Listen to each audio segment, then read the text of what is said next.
You know, for the longest time, I lived with this quiet, but persistent hum in the background. It was the voice of everyone else, my parents, who rightly wanted stability for me. My friends, who were following the well-trodden paths. Society, whispering, fit in, don't rock the boat, and I tried. I walked that prescribed road, got the right job, made the sensible plans. And that hum just got louder, because it wasn't just noise.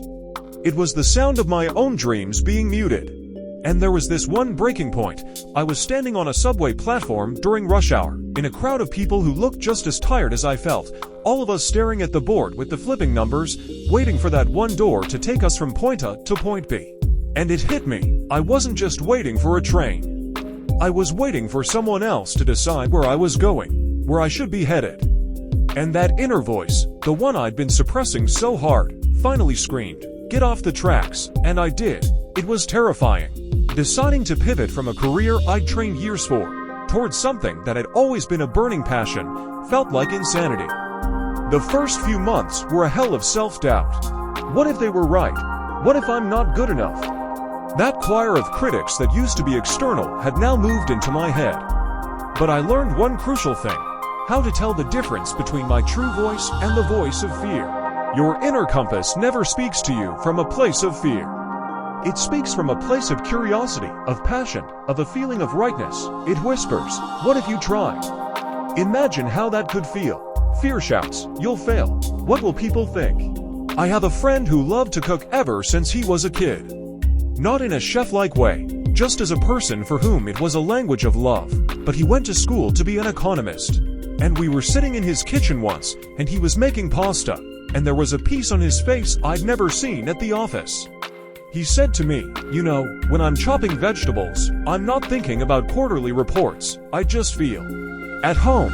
Fast forward a few years, and he didn't become the owner of a Michelin-starred restaurant. But he started a small food blog, then began hosting weekend cooking workshops. He didn't overhaul his entire life in one go, he just made space for his voice. And it made him happy. So how do you actually hear it, this internal compass of yours? Here are a couple of life hacks that worked for me. First, find moments of silence, even just 10 minutes a day. No phone, no music, no podcasts, just go for a walk or sit with a cup of tea. In that silence, what you truly care about starts to sprout.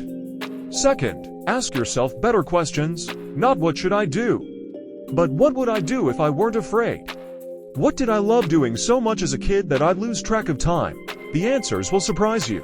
Following that voice isn't about waking up one day famous and happy.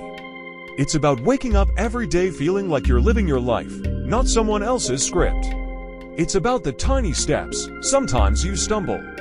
Sometimes you walk in the fog, but you're walking. And there's an incredible power in that movement. Because the heaviest weight isn't failure.